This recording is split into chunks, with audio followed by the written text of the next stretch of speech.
Hello, good morning, good afternoon, and good evening to all of you who are joining us from your various time zones around the world. Thank you for coming to today's event. My name is Jenny Schutz. I'm a senior fellow at Brookings Metropolitan Policy Program and the Future of the Middle Class Initiative. I'll be moderating today's event on rental housing from around the world. Those of you who follow US housing markets are certainly aware that housing affordability has become an increasingly pressing problem, particularly for low and middle income households. The cost of housing is also becoming an increasingly salient political issue. If you've been paying attention to the many plans coming out of the Biden administration, you'll notice that there's a housing component both to the COVID relief package and to the infrastructure package. So housing affordability is not just a problem in the United States, though. Around the world, we've been seeing housing costs rising faster than income in many countries. And this puts a great deal of financial stress on low, moderate, and middle income households. So to get some ideas about how other countries are dealing with this, Brookings Institution has partnered with a number of real estate scholars who study other countries.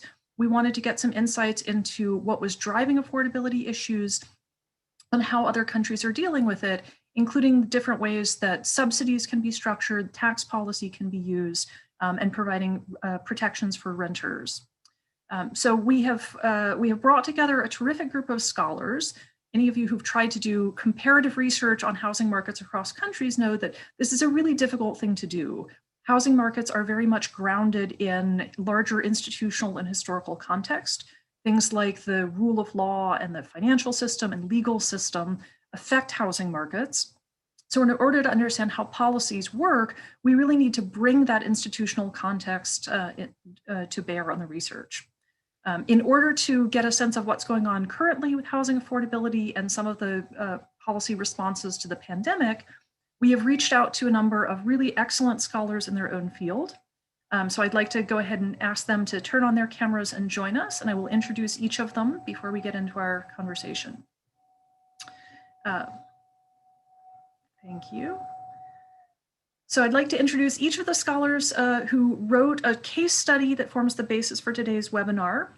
Arthur Acolin is an assistant professor of real estate at the University of Washington, and he was the author of the case study on France. We also have then Christian Hilber, who is a professor of economic geography at the London School of Economics, and he co-authored the case study on the UK, along with his author Olivia Cherney.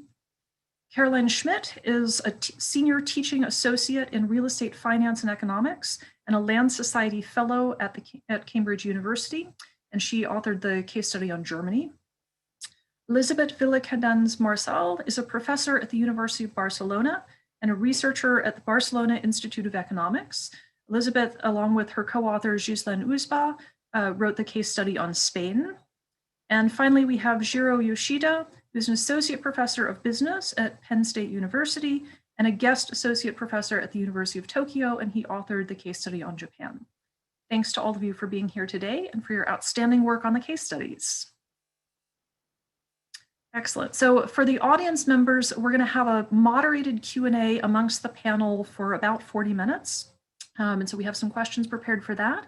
Then we'll transition to having a Q&A based on some of the questions that you all have submitted. And I believe you got a chance to submit questions in advance when you registered for this. You can also put additional comments and questions into the Q&A function at the bottom of your Zoom screen. And please join in the conversation on Twitter using the hashtag rental housing. You can flag questions there that will get funneled back to us during the Q&A session. So I want to start off by just setting the stage with a pretty broad question for all of the panelists. One of the really fundamental differences that we learned from reading these case studies is that just the ecosystem of rental housing looks very different in different countries.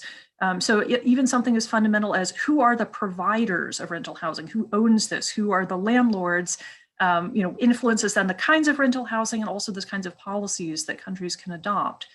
So for instance, in the United States, the vast majority of rental housing is owned by private for-profit entities, and that's split both between large companies, entities like real estate investment trusts and asset managers, but also quite a large number of units are owned by individuals or families, so what we refer to in the US as mom and pop landlords.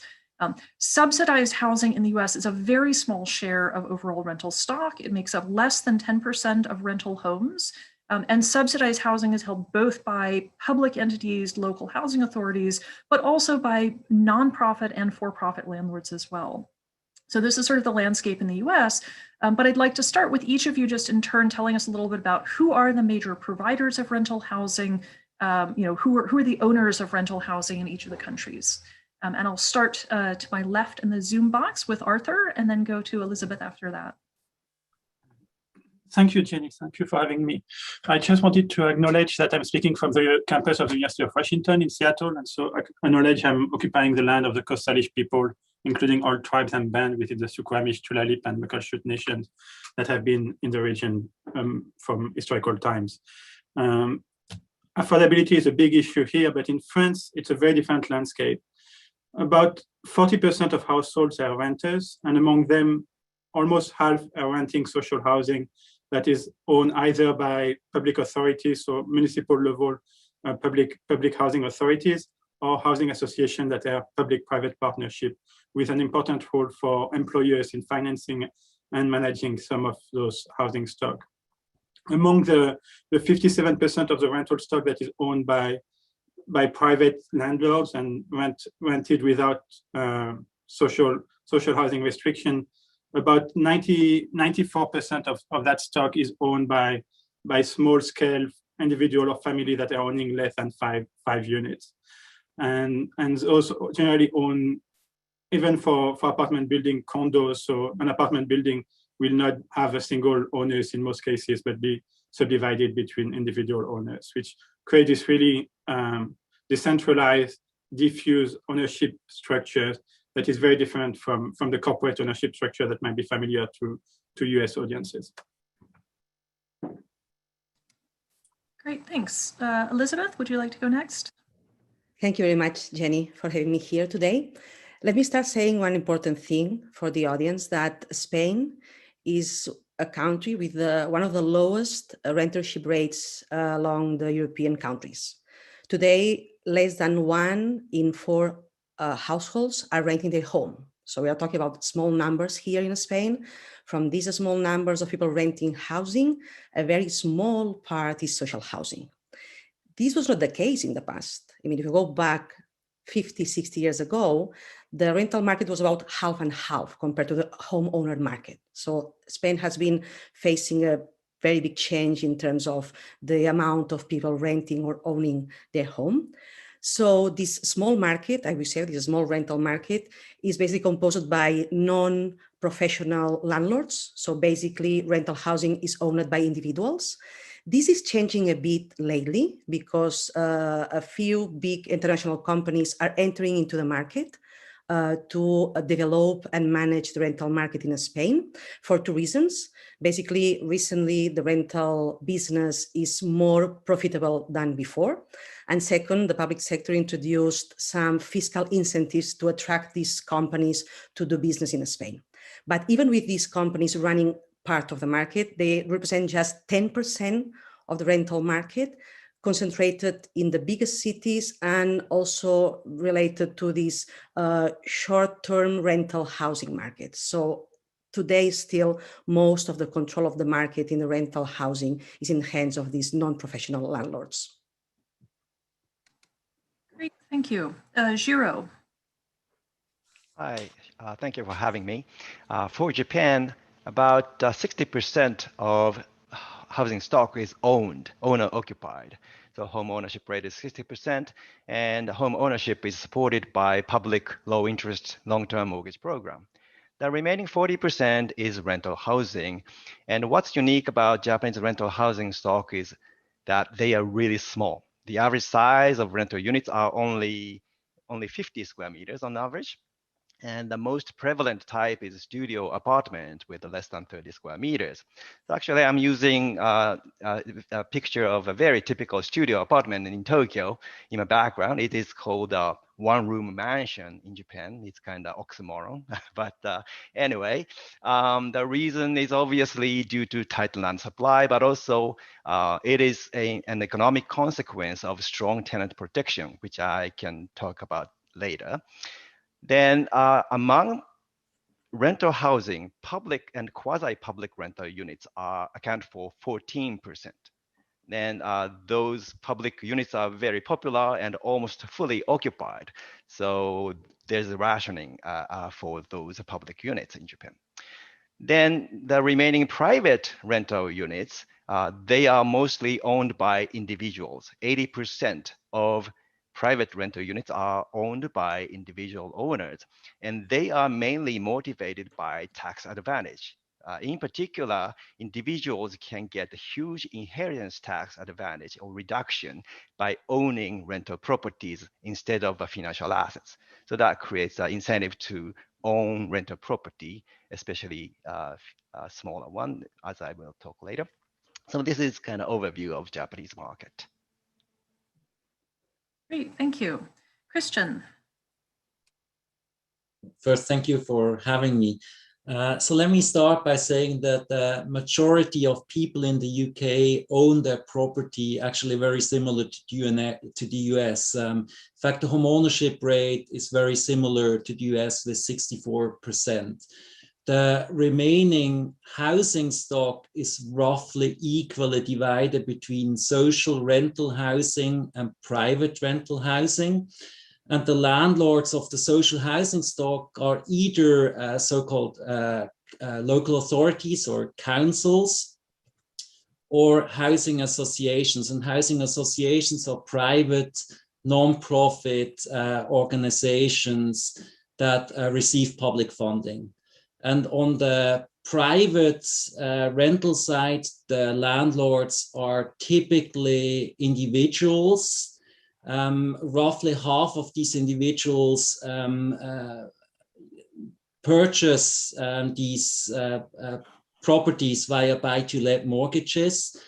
And institutional investors are in the UK still very rare. However, recently there has been a slight increase with so-called build-to-let initiatives, so where institutional investors get more active in the private rental market. Excellent, thanks. Caroline, finish us off. Thanks, Jenny, for inviting me as well. I think it's really great to have this comparison overview of all the rental markets. So I think Germany is probably another extreme case because our homeownership rate is so low. So only around 45% of households own their home and 55% are renters. And this has been like that for quite a while. So after a lot of the housing stock was destroyed in World War II, there were many homeless people, many displaced people and refugees as well. And this has created a strong new construction of rental housing. And so from within the rental housing sector, roughly 60% of the units are owned by private landlords, and that can be individuals or communities of heirs, and that's typically families who own a home together that they have inherited and administer it together, but also homeowners associations. And this is typically the case in high-rise buildings where everyone owns just one unit, but they own the building together and have to operate it together. And well, so this is 60% of the units, and around 20% is owned by cooperatives, roughly 15% only by real estate firms, and that can be building societies or asset managers, developers, or firms that own employee housing, for example. And then the remaining 5% is owned by the public sector. And I have to mention, this is all self-reported data by renters. The last time that this was collected officially was in the census, and that was 10 years ago. So the real numbers may slightly differ, but I think on average it's still correct. We could have an entire seminar talking about how hard it is to get good data on the rental housing market. I think I'm probably safe to say that rental housing is understudied and underdocumented in a lot of the official data sources, which makes this research that much more complicated. Excellent. So I think that probably gives our audience a sense of some of the things that are driving differences. So we already see kind of historical trends and things that have shaped the market over time, that there have been some changes. The role of the public sector in directly owning and providing social housing is quite different, which we'll get into shortly. Some differences in things like mortgage finance and in tax policy. So Caroline, I wanted to start with you. Germany obviously stands out as having the highest rentership rate. It's the only majority renter country of the 6 that we studied. And in your case study, you talk a little bit about some of the tax policies that may contribute to that. So can you give us a little bit of an overview of what the tax benefits are for renters or tax benefits for owning rental housing that might incentivize people to rent out properties? Yeah. So unlike in other countries, we don't have this tax incentive for owner occupation. So if you own and occupy your own home, you cannot deduct mortgage payments from your taxable income. Instead, you can deduct it from your income if you rent the unit out to someone else. So, well, this is the first thing I think, which is the strongest incentive for landlords to purchase a rental unit and rent it out. But they can also pass on, for example, land value tax to the renters or certain repair and maintenance costs, such as cleaning services and janitors, and also depreciation of the building and other utilities like water supply, for example. So all this doesn't really, all this is really incentives for rental housing. Well, this is probably also the reason why many landlords rent out units in their own buildings, because then it's easier to monitor their investment and share the cost of the entire home. And then there's also kind of a special depreciation, which is more a temporary measure. So for newly created living space, there is a special depreciation where you can have higher deductions for a certain time, but also this is bound to certain requirements. So you have to rent out this unit again for at least 10 years. Great. Yeah, the US has had conversations and changes over time in our federal tax treatment of rental housing. So it's good to notice that it really matters, right? Tax policy has some big implications for this. I want to turn now to Christian and Arthur together. So both of you talked a fair amount in your case studies about the role of social housing, social rental housing, but France and the UK are going in very different directions, right? So in the UK, social housing has decreased as a share of overall the housing market, and France is continuing to invest in social housing and in some ways try to fix things that haven't worked as well in the past. So I'd love to hear from both of you, and maybe Arthur, you want to go first. Tell us a little bit about the role of social housing in the rental market and kind of significant changes in the past few years. Yeah, and so France has had a mixed history with social housing, and that's probably an understatement. Some of you probably have seen some of the image and are familiar with the housing estate that were built on the outskirts of large French cities in the post-World War II era, and some became really ghetto in terms of having really concentration of poverty, huge social issues, and that history is still present. A lot of those housing estates are still there, and there have been a lot of effort put into redeveloping them. But one of the big thing I want to emphasize with regard to France is that right now we have about 4.5 million units of social housing, which is almost exactly the same number of housing units than in the US when you combine public housing and light-tech program. So about 4.5 million as well, except that France is only 1/5 of the size of the US. So we have a really large social housing stock. And almost 1.8 million of those 4.5 million units were built within the last 20 years. So yes, we still have that history of what was built in the 50s, 60s, but we have also a much more recent stock. And that stock to a large extent has tried to be a lot more integrated to the urban fabric, a lot more mixed income. There's a recent paper in Housing Policy Debate touching on that for those interested, where really France has, since 2000, and a law that was passed that requires every municipality above a certain size to provide at least 20% of their stock as social housing, now 25%. That has really tried to make it more dispersed across the territory and have more of a balance of where social housing is located. There are still a lot of issues with regard to municipalities not complying with that mandate and choosing to pay a fine rather than performing particularly, as you can imagine, wealthier municipalities that really don't want low-income housing within their jurisdiction, or very small quantity of it. But overall, there is still this commitment to public housing and to having it available in areas of opportunities, in higher job growth areas. So social housing is not a residual sector in France. And one of the examples for that is if you look at the income distribution among renters who are in the 3 median household decile, so earning between around median income, almost half of them are in social housing. So if you're a renter earning median income household, there's a pretty good chance that you will be in social housing. So it's a very different view of social housing than in the US. And I don't have time to get into that, but the other really important component is that we also have universal rental assistance. So we don't only have social housing, place-based policy, but we also have universal rental assistance on the private rental side, which also allows to have affordable housing being spread across neighborhood and across municipalities. But hopefully we can come back to that in the Q&A if interesting. Yeah, absolutely. Great. Christian?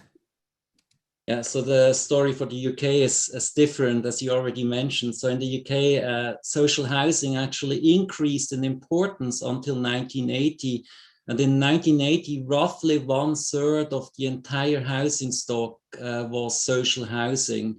But then Margaret Thatcher implemented the so-called right to buy policy, which gave the owners of social rental units the right to purchase their units at a heavily discounted price. And everybody who can afford to buy those social rental units, of course, took advantage of this. And as a consequence of this, the share of the rental stock decreased quite significantly from around 1/3 to around 18% today. And correspondingly, the share of owner-occupied housing had increased at least until 2003. So one consequence of this decline in the social rental stock is that the waiting list to qualify for this social housing has become even longer. And despite criteria that in principle give preference for the most vulnerable in our society, in practice, sadly, it is often those most vulnerable that end up on the street and become homeless. Great. I have to say, as a loyal watcher of The Crown, I'm now very disappointed that they didn't have a special episode talking about right to buy. I feel like that would have been a really great conversation for the private audience to talk about the future of social housing. So we'll suggest that for another episode. So I want to turn now to Giro and Elizabeth and ask you to pull out a little bit from your case study. You both talked about the role of the national government in regulating leases.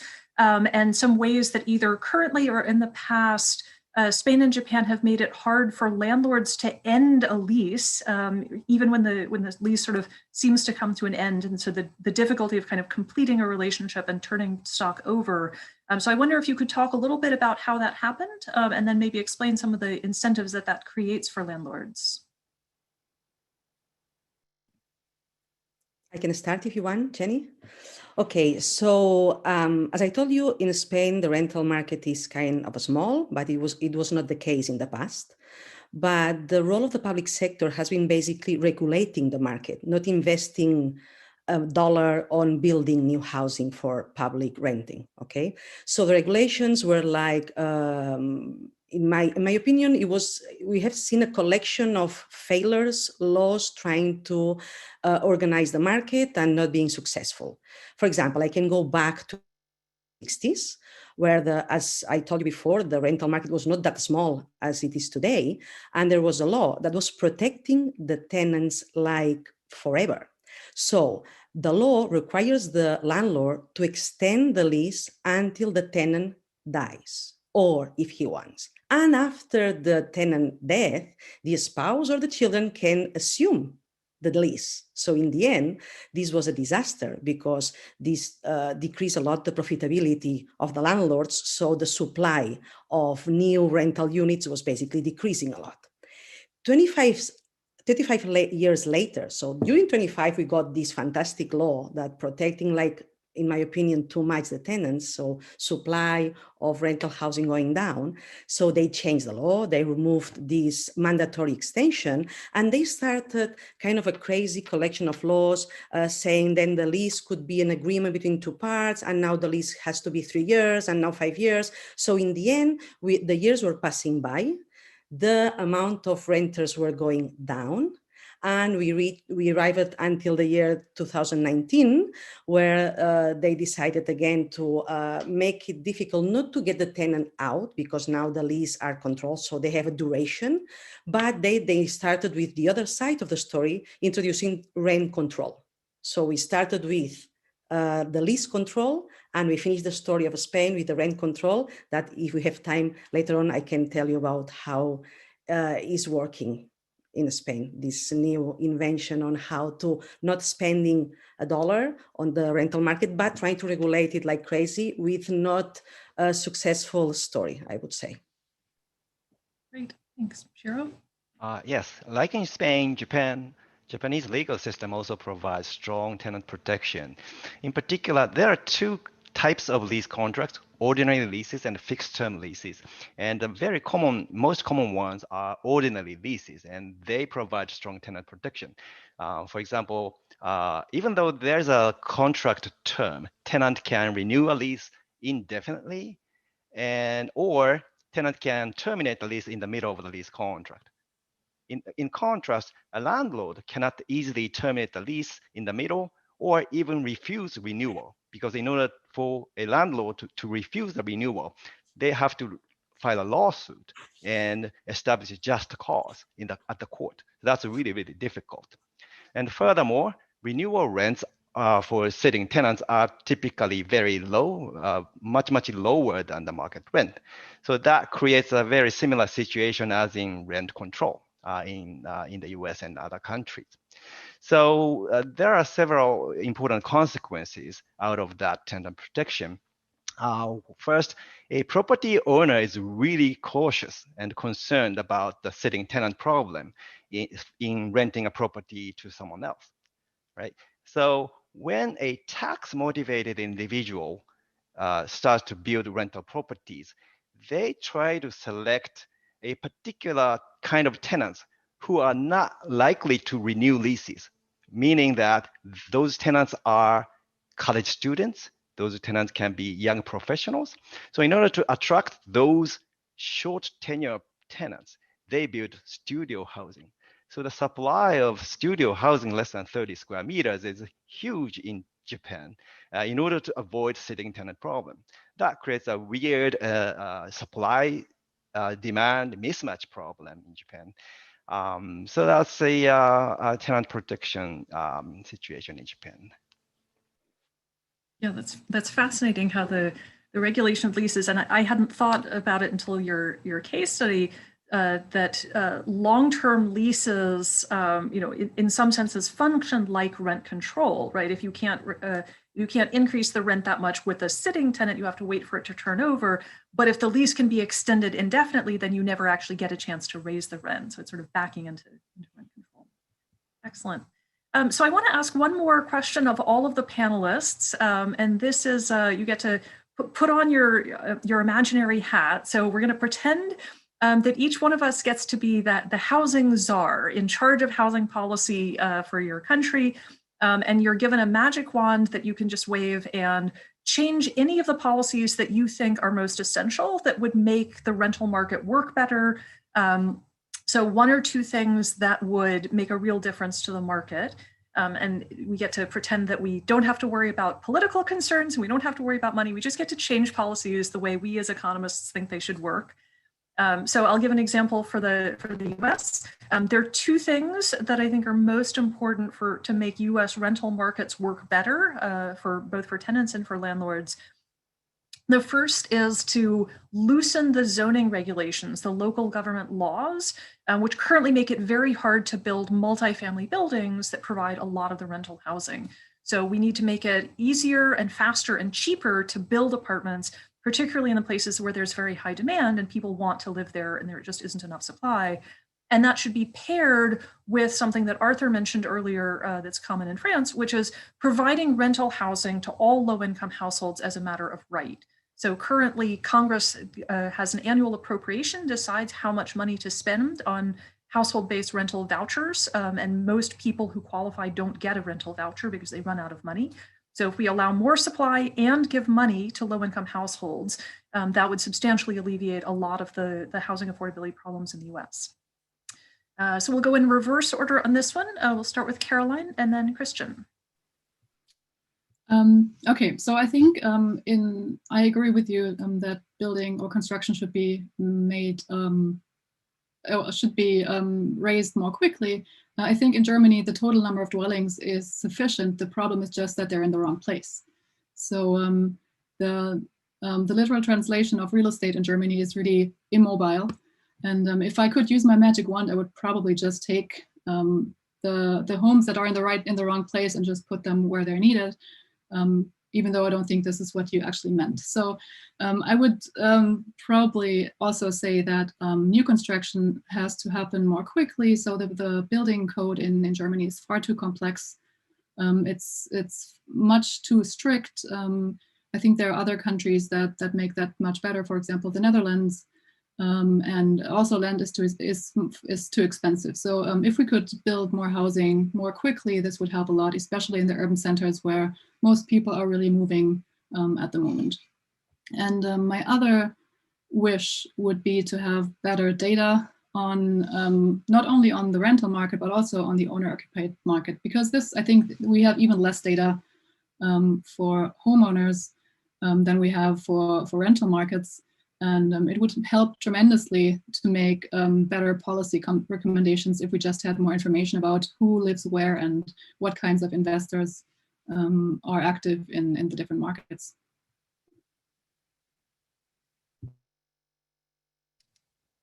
Christian, do you want to go next? So let me first give a 30 seconds background of the institutional setting in Britain before I answer the question. So the main problem in Britain is lack of house building, which has led lack of house building, particularly in the most desirable parts of the country, the Greater London Authority and the Southeast. And this has led to skyrocketing house prices and rents, especially in these desirable areas. And so housing has, especially owner-occupied housing, but also private rental housing has increasingly become unaffordable for young people, lower incomes, but increasingly also middle incomes.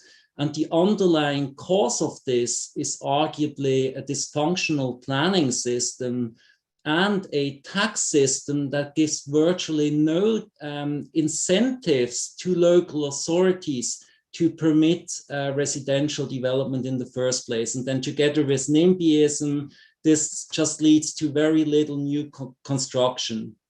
So as a consequence, now answering your question, what I would do as a housing czar is I would reform the planning and the tax system to make it easier to build, thereby reducing the costs of housing and improve affordability for everybody, but in particular for young people, lower incomes and middle income who struggle the most.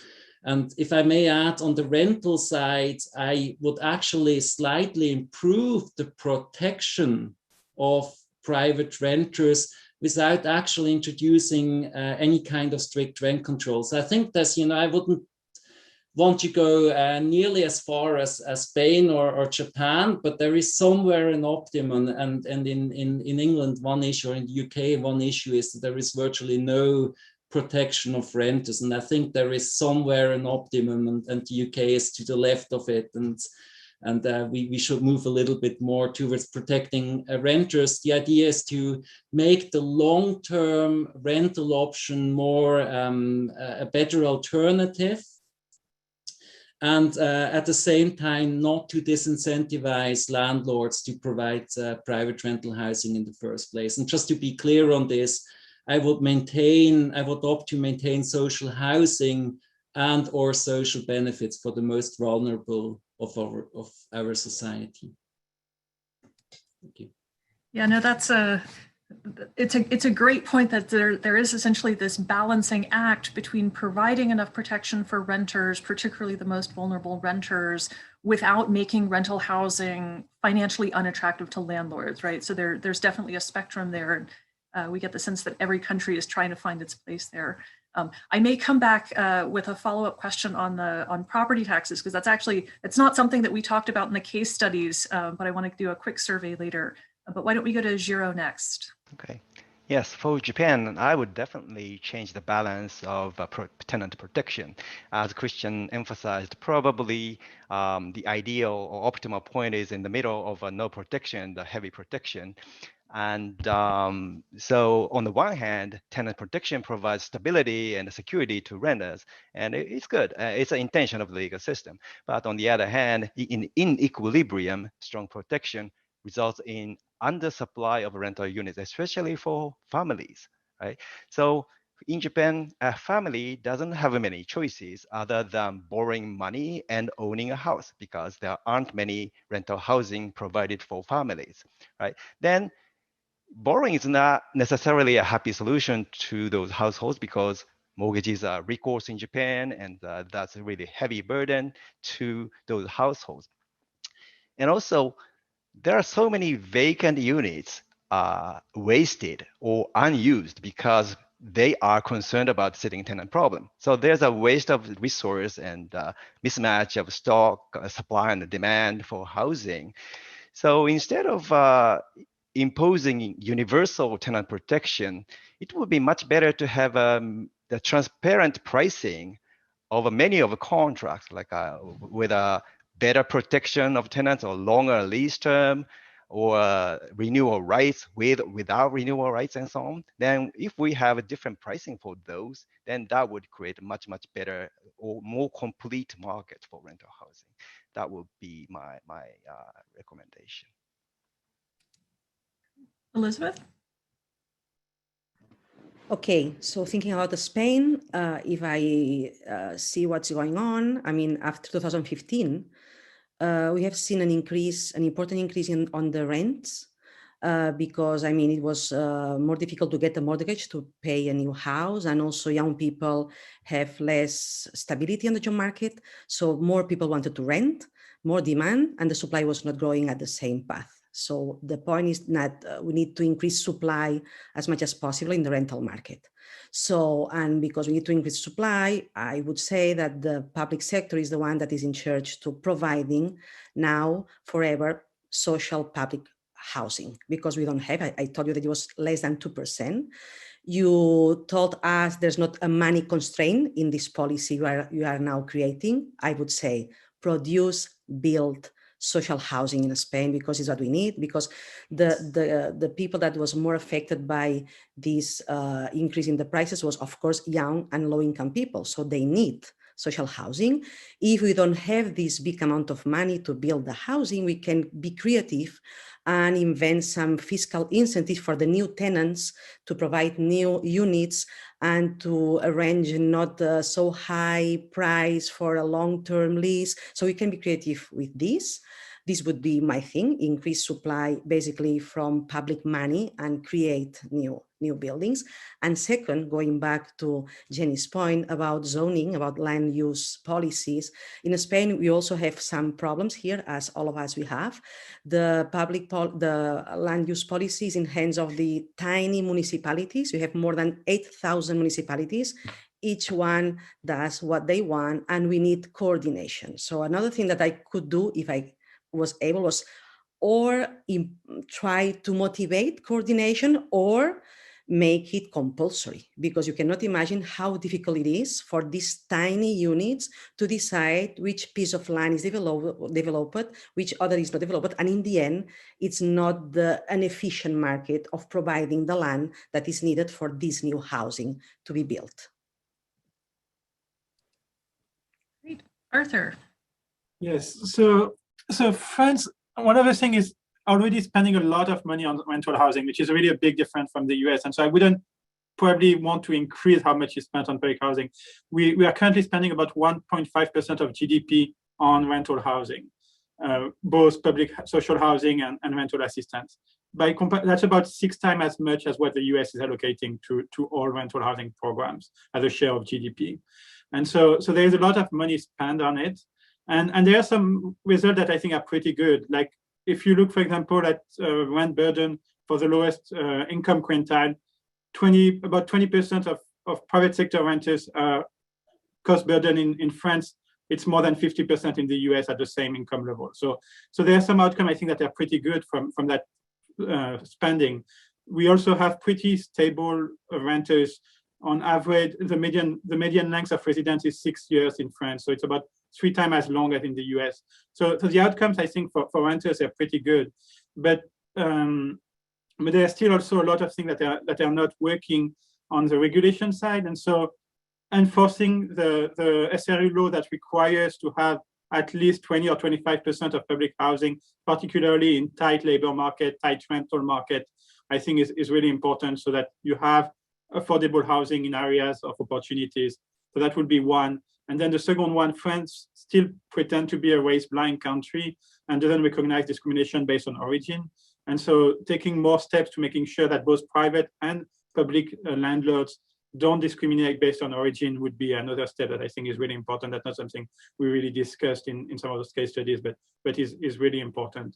And then the third one we only had is to remove some of the steps that have been taken towards rent control. Rent control has been kind of that element of the public debate that hasn't gone really far yet, but a number of cities have started implementing it. Germany is often cited as one of those examples of what to do in that regard, and so Caroline can comment on that. But I really think that the price signal and the rent signals are really important to bring in landlords, to bring in development, and going down the route of the rent control would have damaging long-term consequences on just that equilibrium in the rental market right now. And I'll go ahead and plug, Arthur has a paper that's been put out that tests for discrimination in the French rental market based on I believe on the name of the renter who's submitting it. So with the equivalent of Craigslist, they submitted some applications and there is a substantial amount of discrimination based on perceived country of origin. So you should read that. Caroline, I'm going to throw that over to you since Arthur brought up rent control.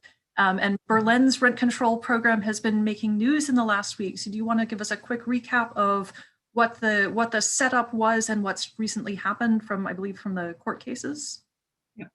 So I think it was at the beginning of last year when Berlin introduced a rent break. So it wasn't able to raise rents at all. And this has been ruled unconstitutional last week. And the reason for this was that there is already rent control in Germany.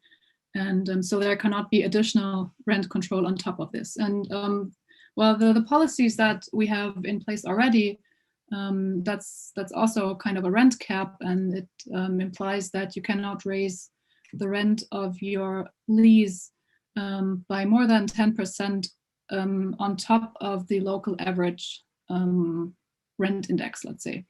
And well, it has been ruled unconstitutional, and there has also been research on this rent break that said that well, people tended to move out of Berlin into other large cities like Potsdam, which is like a satellite city, and also the number of listings for rental units has decreased a lot, because who would want to move out of a unit when there is already a rent control? So people didn't want to move anymore, and that significantly decreased labor mobility as well. And labor mobility is a really important topic in Germany, because this is basically what decides or what determines rentership in Germany.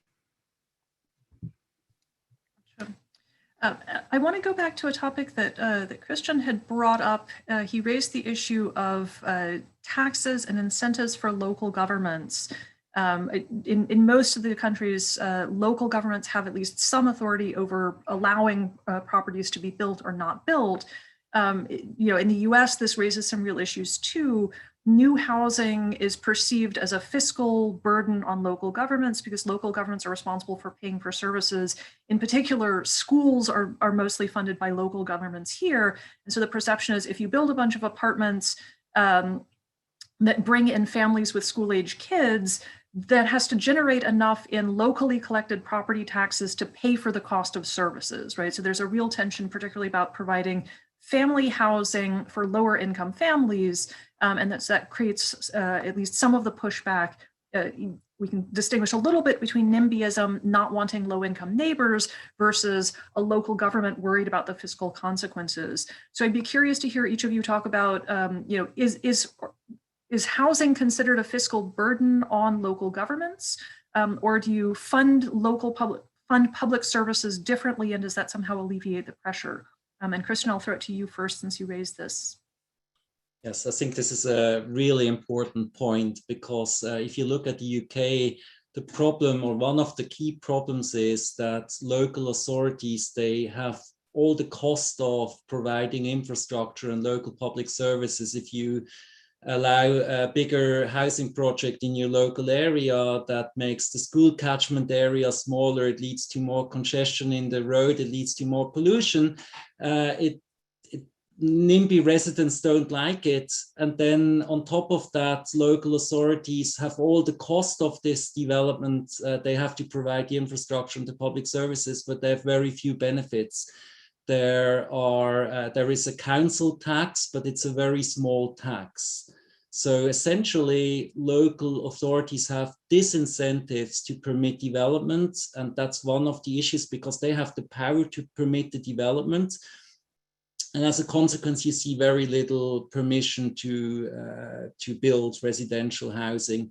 And if I may throw in a seventh country, if you compare this to Switzerland, which has very strong taxation power at the local level. So in Switzerland, you have local income taxes, and everybody tries to attract Roger Federer to move to their, local municipality. So local authorities, they zone land at the outskirts of their municipalities, large parcels, to attract good taxpayers.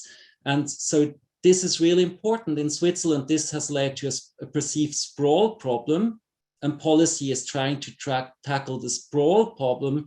Whereas in the UK, where you have these disincentives to permit development, it leads to a massive affordability problem, especially in desirable areas like London. Do any of the rest of you want to talk about sort of the local tax issue or local services? Is that an issue for you as well? If I can add something. Okay, in Spain, the local city councils are kind of small in terms of the amount of money they manage. For example, they don't run education. But the peculiarity here is that around 20% of the budget is related to the housing activity. So in some cases, there is the temptation of the local politician to allow more building, more development, to get the taxes related to these new buildings, to this new construction.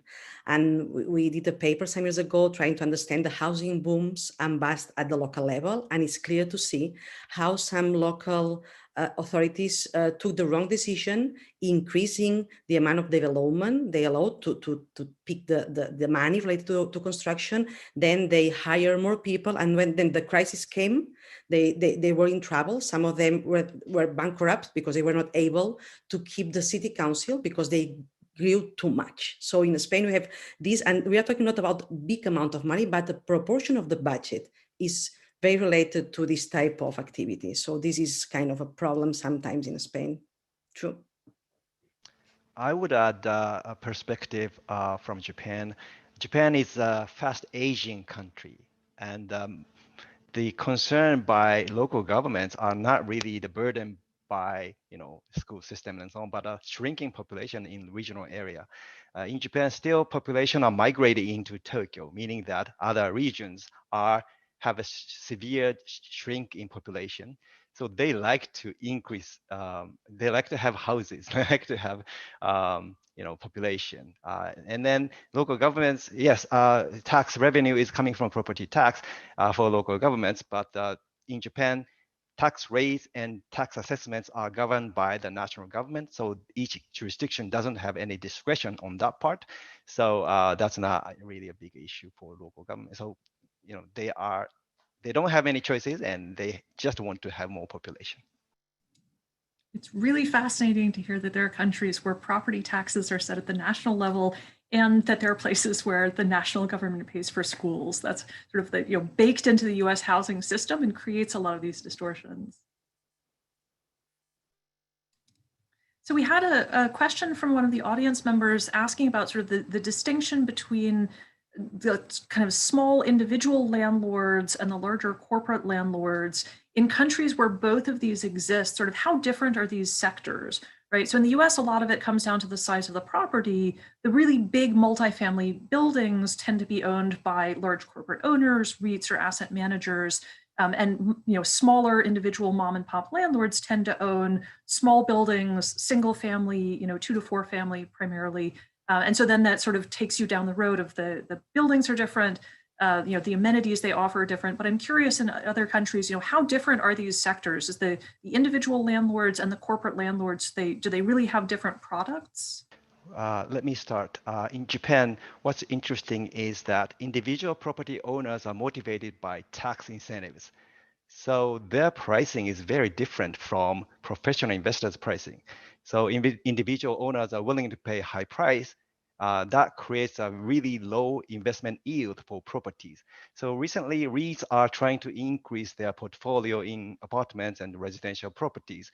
But those professional investors cannot really compete with individual owners in terms of pricing, because individual pricing is very different from investment purpose pricing. And in France, what is interesting with some of those individual landlords is that there are actually programs that are really targeting them because of the fiscal incentive as well. And so you have entire buildings that are built with that particular program, and those programs change with almost every government. So developers really adapt to it, and so that's produced for renting but sold as individual units. And so you can see kind of that typology of housing. While the institutional tended to really be focused on some of the core markets in the large cities like Paris, Lyon, or Marseille. So they really don't have a lot of institutional that have smaller building in not core market. The other thing with some of the corporate is that they are subject to different regulation. So they have to have 6-year lease instead of 3 years leases, for example. So there are some differences for the tenant in that regard and for the landlord. But overall, they are not operating in the same market or with the same building as well.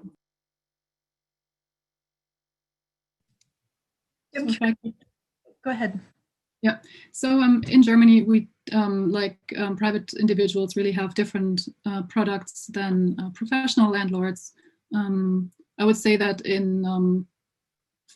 for private landlords, so individuals, for example, they tend to own buildings with more rooms, so probably single family homes, which they just rent out. This could be an inherited home, but they may not want to sell it and just live elsewhere, probably in a rental home. So the dwellings or the buildings where these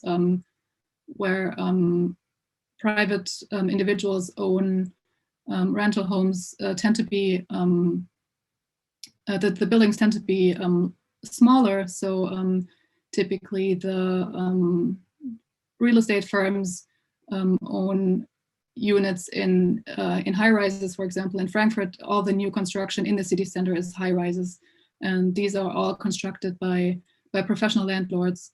Of course, these tend to be also much smaller than single family homes, which are primarily rented out by mom and pop landlords. Yeah, I mean, I think professional landlords in the cities can make quite good money of these smaller units as well by just renting out the top level units at a much higher rent, and the lower ones at lower rents. For Spain, as I told you before, these professional landlords are a very small part of the market, just on average 10%. But in big cities like Barcelona, maybe could be 20, 25%.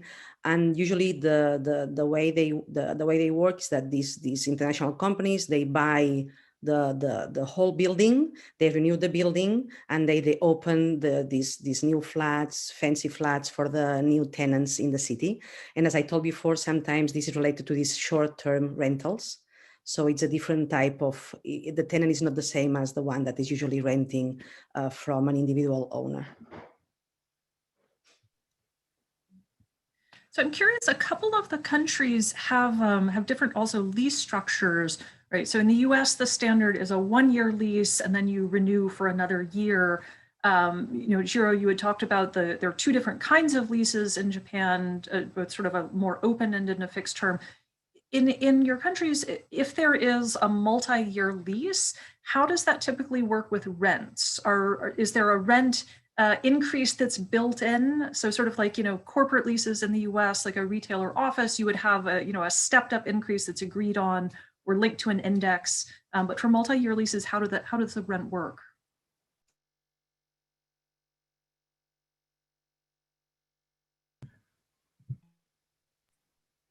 So yeah, in France, generally both at renewal, so every 3 years at renewal, you have an index you can use for increasing your rent at renewal. And in some cases, it's also indexed during the length of the lease as well with a step. I just saw a Q&A question I wanted to address as well with regard to rent moratorium in the context of COVID. In France, at baseline, you can't evict anybody for almost any reason from the beginning of the winter to the end of the winter. And with COVID, they have extended it until the end of June last year and this year again. So we have very strong protection against eviction during the winter. And even outside of the winter, it's still pretty difficult to evict in general. So, and so that's, with regard to COVID, that has really changed that dynamic relative to the US. Just following up on that. So in the UK, actually, 1-year leases are the typical form. And I think longer term leases are extremely uncommon.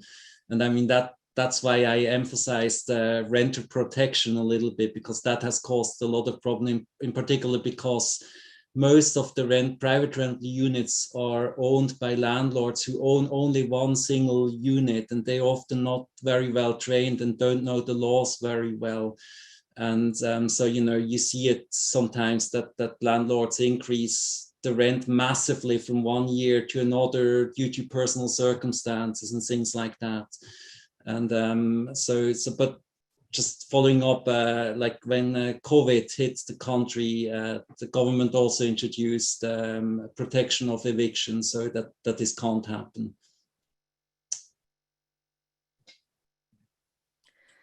So in Spain, when you have these leases that have a length that some multi-years, you apply every year the increase of the national inflation rate, which is a lot of debate because, as you can imagine, prices are not growing the same in all geography, but the rate is the same for all the leases. That's one thing. And this has been a big debate. You cannot increase the same in Barcelona as in the smallest town in the middle of Andalusia, for example. And the second thing is that with a COVID, again, also with like France or UK, the protection is total. I mean, you cannot evict anyone because they are not paying because of COVID. Another thing that is happening now in Barcelona is that during this 5-year contract, for example, the increase every year is kind of very small because this rate is very small. But when the contract finishes, as Christian was saying, then the jump is like crazy, and this person is basically invited to leave the flat because someone else is coming to pay twice the rent that he used or she used to pay.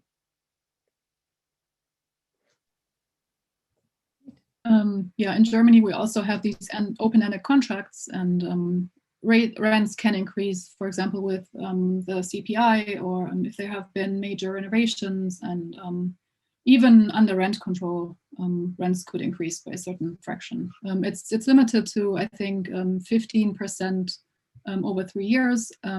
So if you do not have this additional rent cap that some very tight markets have, but yeah, you can still increase the rent a little bit.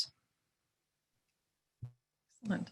Well, we are coming up to the end of our hour, and I want to thank all of you for doing really wonderful work with these case studies. Our hope was that this is going to be a good resource for people who are teaching, who are doing research in the area, for policymakers.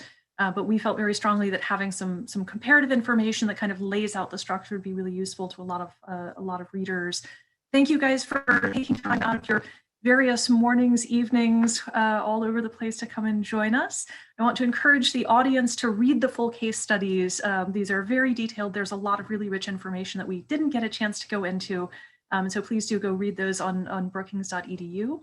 Thanks to the audience for your lively and energetic questions. Hopefully we can continue the conversation, and thanks everybody, and have a wonderful day. Thanks for watching. Be sure to like and subscribe for more videos from Brookings.